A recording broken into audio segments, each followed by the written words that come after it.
Hermanos amados, que Dios los bendiga. Desde el púlpito de nuestra iglesia les mando un fuerte abrazo desde lo más profundo de mi corazón. Ya pues extrañándolos demasiado, hermanos, que ya tengo prácticamente el año de no verlos. Solo hemos hablado, pero hace falta esa comunión, ¿verdad? En cuerpo físico. Pero siempre mi anhelo y mi deseo es que estén bien, bendecidos de parte de Dios. En esta hora vamos a tomar Santa Cena. Es nuestro día para poder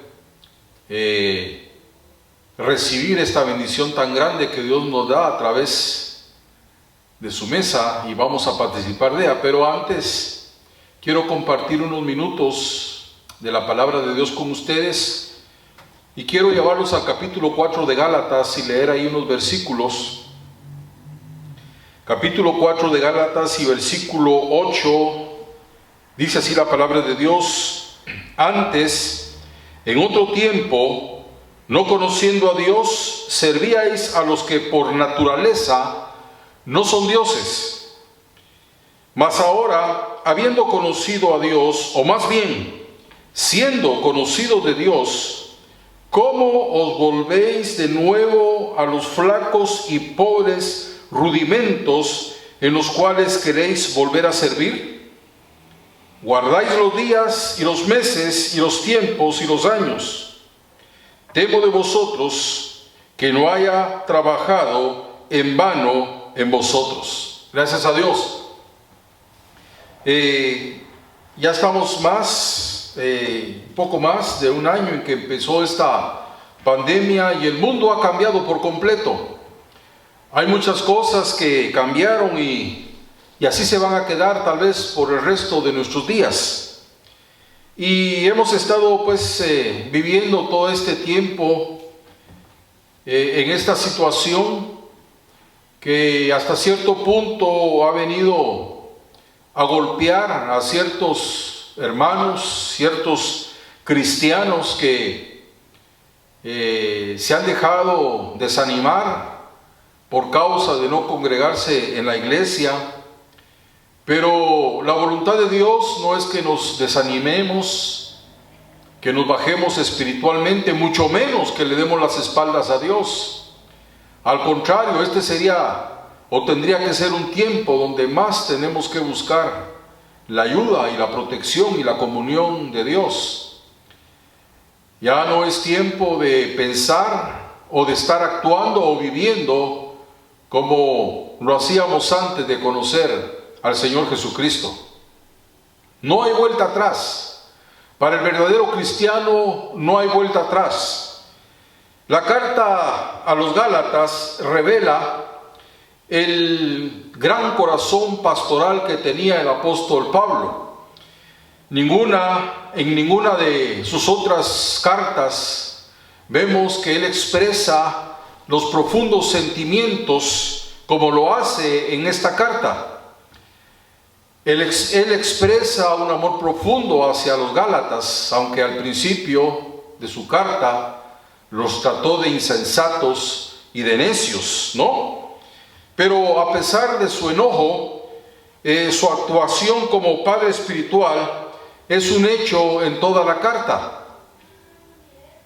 Recordemos que el apóstol Pablo se enojó con la iglesia porque habían dejado que entraran unos maestros enseñando unas doctrinas falsas que habían hecho dudar a muchos de su fe. A muchos se habían extraviado, otros le habían dado las espaldas a Dios.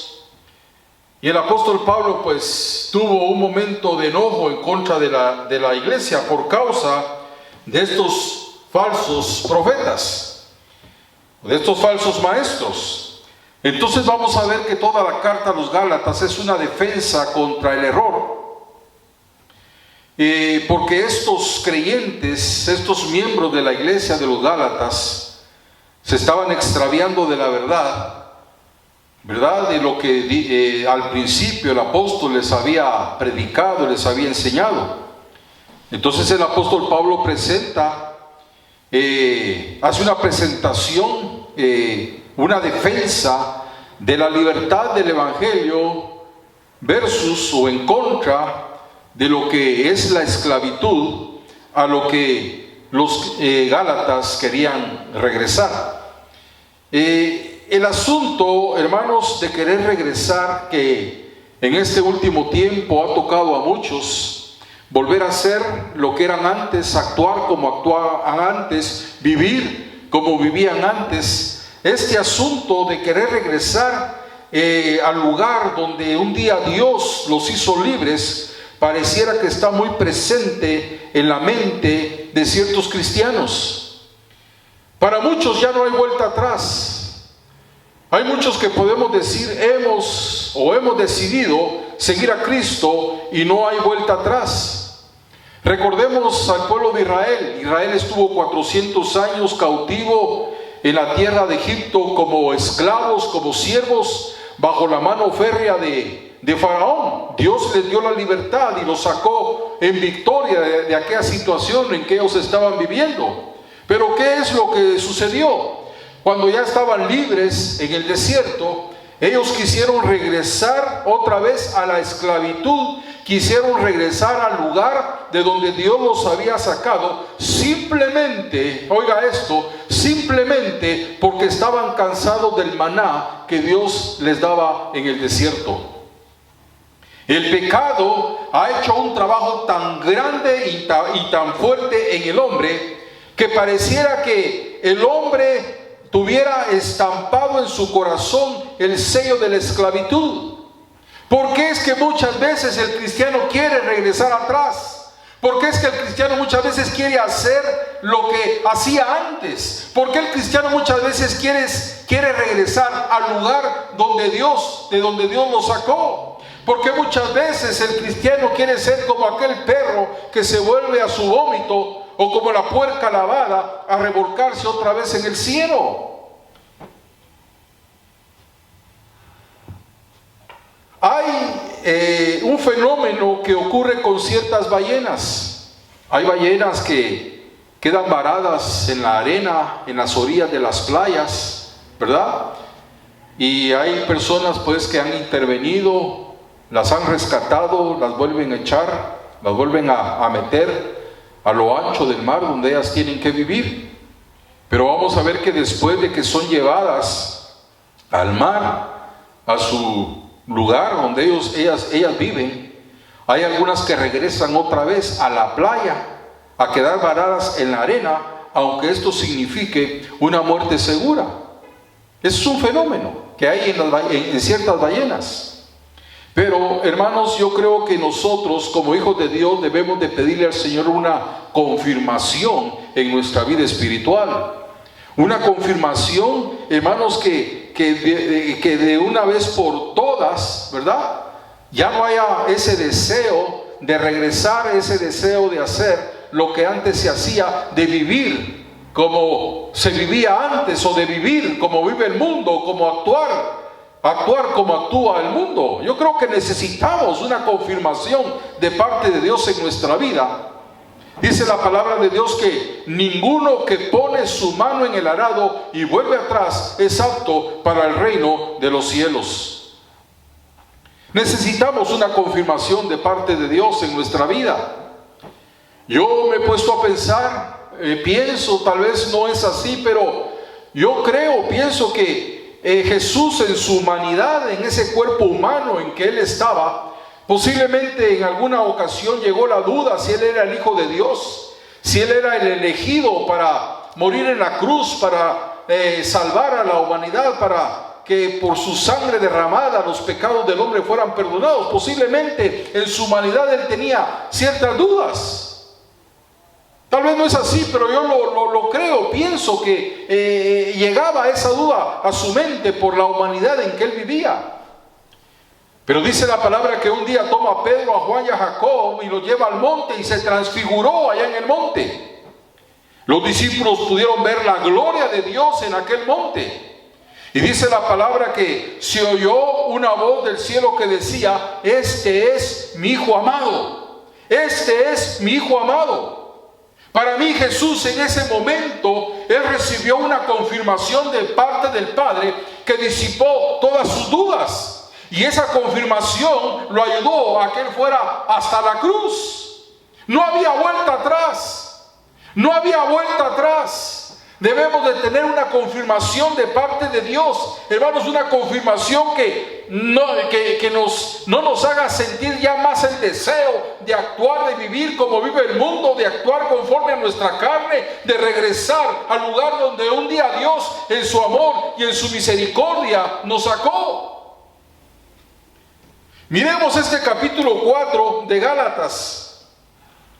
Y en los textos que hemos leído, empezando con el versículo 8, como que el apóstol Pablo nos dice en estos pasajes que no hay vuelta atrás, que el cristiano ya no puede mirar hacia atrás. La Biblia nos dice que pongamos nuestros ojos en el autor y consumador de la fe, que nuestros ojos estén puestos hacia el frente, hacia nuestra sagrada y bendecida vocación. Hay ciertas cosas que no podemos olvidar. El tiempo no me va a ser suficiente para poder desarrollar a cabalidad este mensaje. Pero no olvidemos de dónde Dios nos sacó, la vida que vivíamos sin Dios. El tiempo cuando vivíamos sin Dios. Y oiga lo que dice el versículo 8 del capítulo 4 de Gálatas. Ciertamente en otro tiempo, no conociendo a Dios, servíais a los que por naturaleza no son dioses. Esa era nuestra condición. Los Gálatas antes de conocer a Dios eran personas idólatras y ellos tenían dos dioses. Uno se llamaba Júpiter y el otro se llamaba Mercurio. Eso lo pueden leer ustedes en el capítulo 14 del libro de los Hechos. Y por lo que se sabe, Júpiter era el dios del cielo, era el soberano de los dioses. Y Mercurio era el mensajero de los dioses. Y estos eran dos dioses a quienes los Gálatas en su ignorancia adoraban. Y miren ustedes, eran personas idólatras. Y tan importante eran para ellos estos dos dioses que cuando Pablo y Silas los fueron a visitar, dice la palabra que estos dos siervos de Dios hicieron un milagro de sanidad en un hombre que no podía caminar. Cuando los Gálatas vieron aquella maravilla, cuando vieron aquel milagro, dice que empezaron a decir en su lengua: dioses bajo semejanza de hombre han descendido a nosotros. Porque aquellos dos, Pablo y Bernabé, pensaron que eran Júpiter y Mercurio, sus dioses. Y creyeron que esos dos dioses habían tomado semejanza de hombre y habían descendido a ellos. Entonces Pablo les tiene que empezar a explicar que aquellos no eran dioses reales y que ellos mismos no eran dioses. Y que los dioses a quienes ellos adoraban simplemente era una mitología, que no existían esos dioses.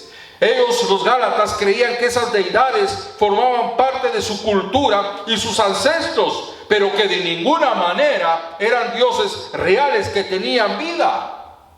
Por eso el apóstol Pablo dice en ese versículo 8, habla en otro tiempo. Pablo habla, ¿verdad?, del tiempo cuando vivían sin conocer al verdadero Dios y sin saber quién era Jesucristo. Y todos nosotros, al igual que los Gálatas, vivíamos sin conocer al verdadero Dios. ¿Cuántos años pasó usted sin conocer a Dios? ¿Cuántos años de su vida los desperdició en el mundo? Sin conocer a Dios. Y esta condición nos mantenía a nosotros sirviendo a estos dioses. Y por estar sirviendo a estos dioses, estábamos entonces esclavos de esos dioses sin la esperanza de una vida eterna. Les digo en esta tarde, hermanos, vivir sin Dios es el tiempo más terrible de una vida. Pero un día Dios tuvo misericordia de nosotros. Un día, hermanos, fuimos conocidos de Dios. El versículo 9 dice la palabra de Dios: mas ahora, conociendo a Dios, o más bien siendo conocidos por Dios. Y este es un versículo muy importante, Este es un versículo para mí que es uno de los versículos más importantes de la Biblia. Mas ahora dice, siendo conocidos por Dios. Pablo comienza hablando en este versículo, Pablo comienza hablando de la experiencia de la conversión, una experiencia que lleva a la persona a conocer al verdadero Dios. Pero conocer a Dios de acuerdo a este texto no es suficiente. El hecho de decir que conozco a Dios, eso no es seguridad de que tengo a Dios en mi corazón. Porque una cosa es que yo conozca a Dios y otra cosa es que Dios me conozca a mí. Hace un tiempo atrás yo tuve la oportunidad de conocer al ex vicepresidente Bill Clinton. Lo vi en persona. Lo conocí en persona. Conozco al presidente que está en funciones ahora, porque lo he visto en revistas, lo he visto en las noticias, he visto fotos de él. Pero el hecho de que yo lo conozca no quiere decir que él me conozca a mí. Yo lo conozco a él, pero él no me conoce a mí. Hay gente que conoce a Dios, pero Dios no conoce a esas personas.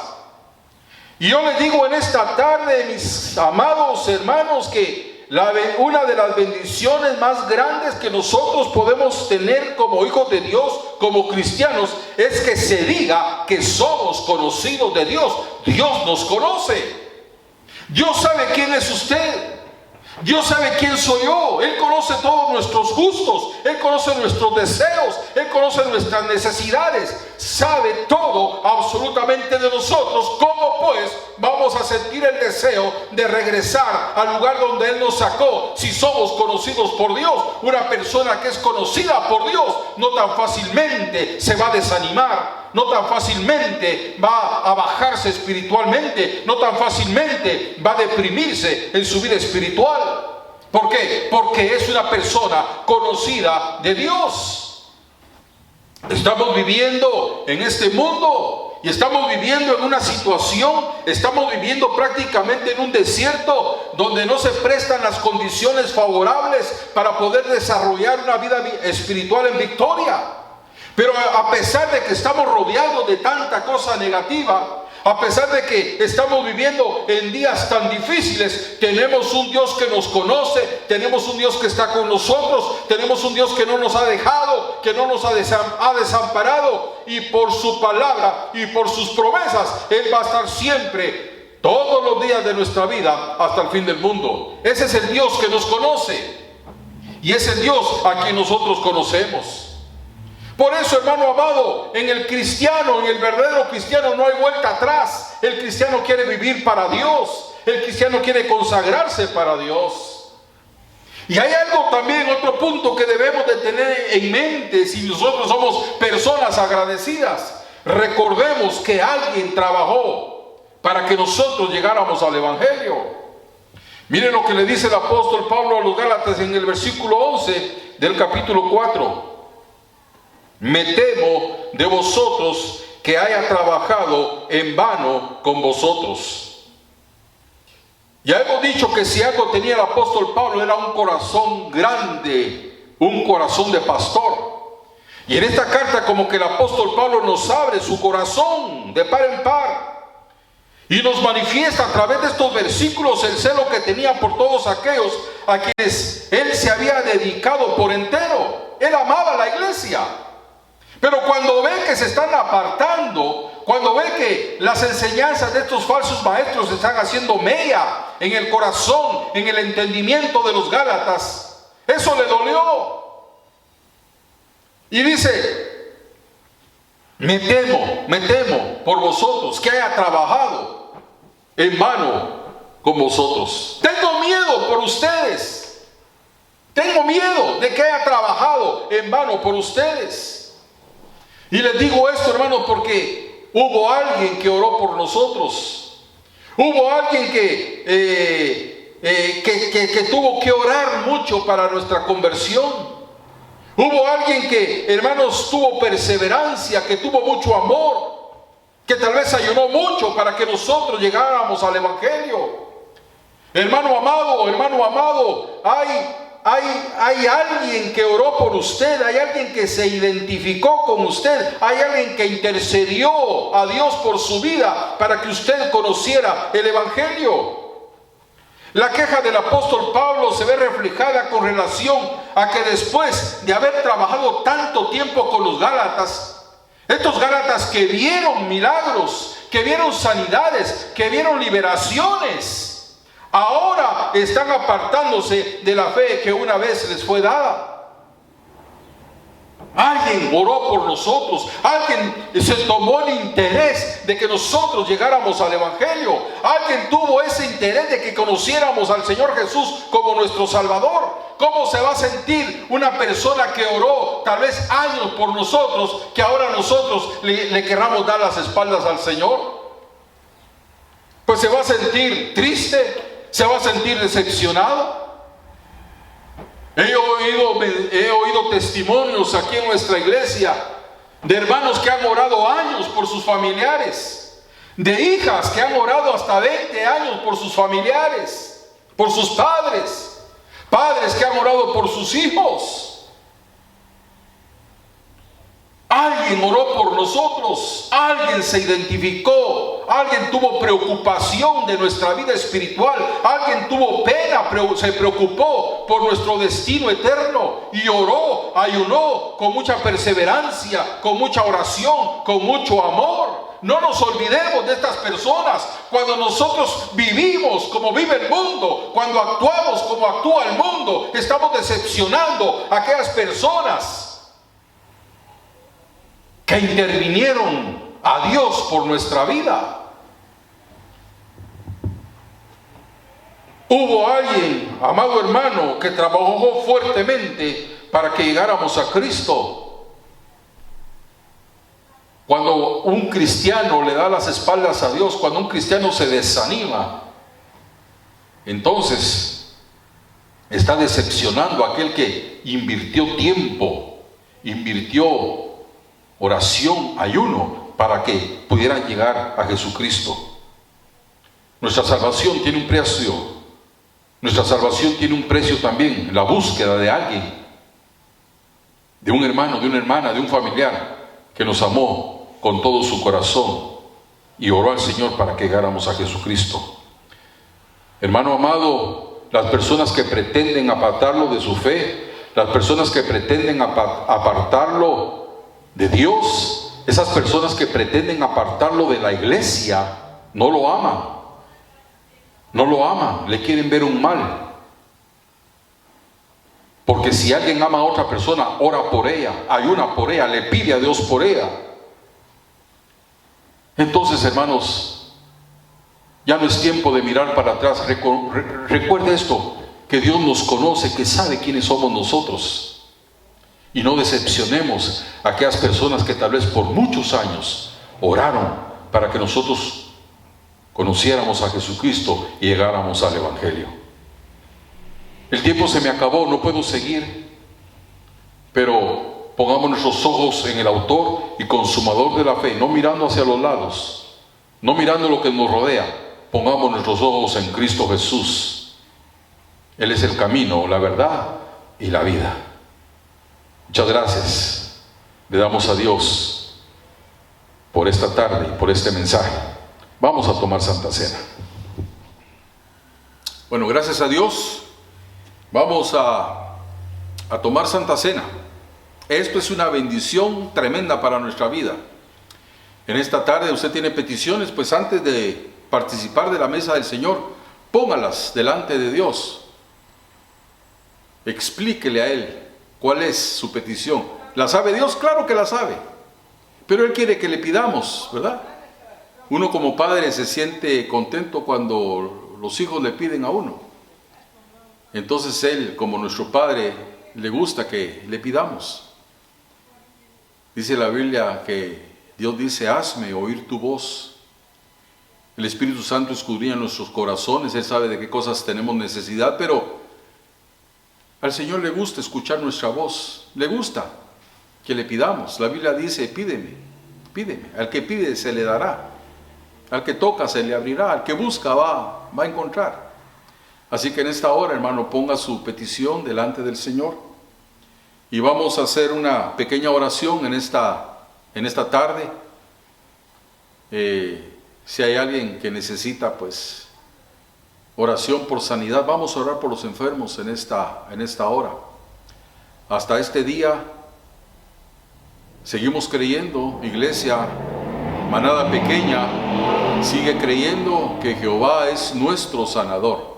Él es nuestro sanador. Él es el que nos hace subir sanidad y medicina para nuestro cuerpo físico. Así que vamos a orar, vamos a hacer esta pequeña oración. Ponga su mano ahí en la parte afectada, ahí donde le duele, ahí donde siente el malestar, ahí donde siente algo raro. Ponga su mano y reprenda, tome su autoridad como hijo de Dios. Mire, el simple hecho de que usted sepa que es hijo de Dios, eso le tiene que dar autoridad. Yo cuando soy consciente, cuando recuerdo de que soy hijo de Dios, simplemente eso me da autoridad. Entonces usted como hijo de Dios tome autoridad. Y no solamente para la enfermedad, cualquier opresión que esté llegando a su casa.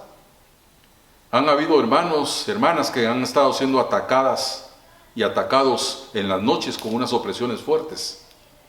Pero cualquier opresión se va, porque la Biblia dice que vamos a estar lejos de opresión y también de temor, porque no se acercará a nosotros. Así que usted tome sus armas, ¿verdad? Revístase con el poder del Espíritu Santo y vamos a reprender en esta tarde. Padre Santo, venimos a ti en el nombre de Jesús. Y Señor, como siempre, haciendo nuestra esta promesa tan preciosa, clama a mí y esa promesa preciosa yo te responderé. Y muchas gracias te damos porque clamamos a ti, Señor. No tenemos a quién ir, solamente tú tienes palabras de vida eterna para nosotros. Y Señor, últimamente hay hermanos, hermanas que han sido atacados en su cuerpo físico, en sus hogares. Y en esta hora venimos en el nombre de Jesús tomando toda nuestra armadura, tomando las armas de Dios que no son carnales, sino poderosas en Él para la destrucción de fortalezas. Y en el nombre de Jesús, Señor, yo vengo a reprender enfermedades, vengo a reprender, Señor, dolores. Tu palabra dice que por tu llaga fuimos nosotros sanados. Tu palabra dice, Señor, que en la cruz tú sufriste nuestros dolores, tomaste nuestras dolencias, Señor, y que por esa llaga, Señor, en este día nosotros recibimos sanidad. Muchas gracias porque no estamos confiando en los hombres. No estamos confiando en la medicina, estamos confiando, Señor, en tu poder. Y tu poder, Señor, es más que suficiente para sanar cualquier cuerpo enfermo, cualquier órgano afectado, cualquier miembro afectado. En esta hora reciba sanidad en el nombre de Jesús. Yo creo en sanidad divina, yo creo en Dios como nuestro sanador. Y tomo esa autoridad, Señor, tomo esa promesa para reprender enfermedades, dolores en el cuerpo de mis hermanos, en el nombre de Jesús de Nazaret. Muchas gracias, Señor, porque por fe yo pongo mis manos, por fe, ahí, Señor, donde está el mal, donde está el dolor, donde está la infección, la reprendo en el nombre de Jesús. Cualquier microbio, virus, cualquier, Señor, estafilococo, se llame como se llame, lo reprendemos en el nombre de Jesús. Y es quemado con la unción del Espíritu Santo. Y yo te pido que tu palabra y que esa unción divina, Señor, sean un muro de fuego en derredor de cada uno de tus hijos. Señor, que reciban sanidad, que la mano tuya, que esa mano sanadora repose sobre cada uno de ellos. Opresiones del diablo, esas opresiones nocturnas que han estado llegando a la casa de mis hermanos, las reprendemos en el nombre de Jesús de Nazaret. Señor, tú has dicho en tu palabra que vamos a estar libres de cualquier espanto nocturno, que no vamos a tener temores de espantos nocturnos, porque tú, Señor, estarás con nosotros. Yo reprendo toda opresión satánica que esté llegando con el fin de quitar la paz, con el fin de meter miedo en la vida de mis hermanos. Lo reprendemos en el nombre de Jesús. Esas casas, Señor, las cubrimos con la sangre del Cordero de Dios. Que todo lo que no es tuyo, que todo lo negativo, Señor, lo que no es de Dios, se vaya en esta hora en el nombre de Jesús. Lo creemos, lo recibimos en esta hora, Señor. Muchas gracias porque tú escuchas esta oración y tú, Señor, tú despiertas las palabras de tus siervos y cumples el consejo de tus mensajeros. En esta hora te damos gracias, no solamente por escuchar esta oración, sino también por responder, Señor, a nuestro clamor, a nuestra petición. ¿Has visto los corazones de mis hermanos? Hay necesidades, distintas necesidades. No las conozco, pero tu Espíritu Santo sí las conoce, Señor. Y tu Espíritu Santo en este momento escudriña cada corazón de mis hermanos, de mis hermanas que están viendo este video. Señor, yo bendigo a tu pueblo, bendigo a tu iglesia, bendigo a tus hijos en el nombre de Jesús. Como lo hacía el sacerdote en el Antiguo Testamento, bendecía al pueblo en el nombre de Jehová. Yo también, en el nombre de Jesús, bendigo a tu pueblo, Señor. Y muchas gracias, que lo puedo bendecir, porque yo estoy bendecido de parte tuya, Señor. En el nombre de Cristo Jesús, muchas gracias por escuchar nuestra oración y por contestarla también. En el nombre de Jesús, amén. Bueno, vamos a tomar Santa Cena, vamos a doblar nuestras rodillas, tomen el pan, vamos a levantar la mano donde tenemos el pan y vamos a repetir estas palabras, porque yo recibí del Señor lo que también os he enseñado, que el Señor Jesús, la noche que fue entregado, tomó pan y habiendo dado gracias, lo partió y dijo: tomad, comed, esto es mi cuerpo, que por vosotros es partido, haced esto en memoria de mí. Comamos.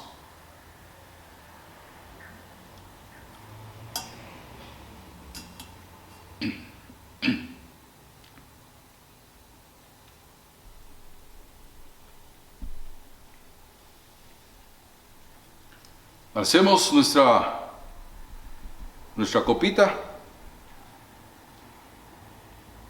Asimismo, tomó también la copa después de haber cenado, diciendo: esta copa es el nuevo pacto en mi sangre.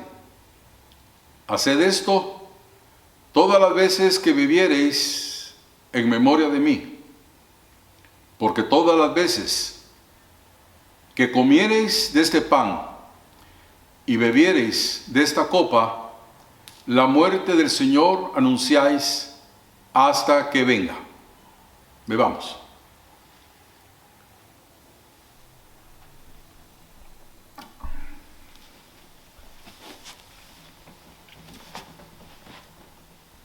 Gloria a Dios. Vamos a cerrar nuestros ojos. Jehová te bendiga y te guarde. Haga resplandecer Jehová su rostro sobre ti y tenga de ti misericordia. Jehová alce a ti su rostro y ponga en ti paz. La gracia del Señor Jesucristo y el amor de Dios y la comunión del Espíritu Santo sea con todos nosotros. Amén.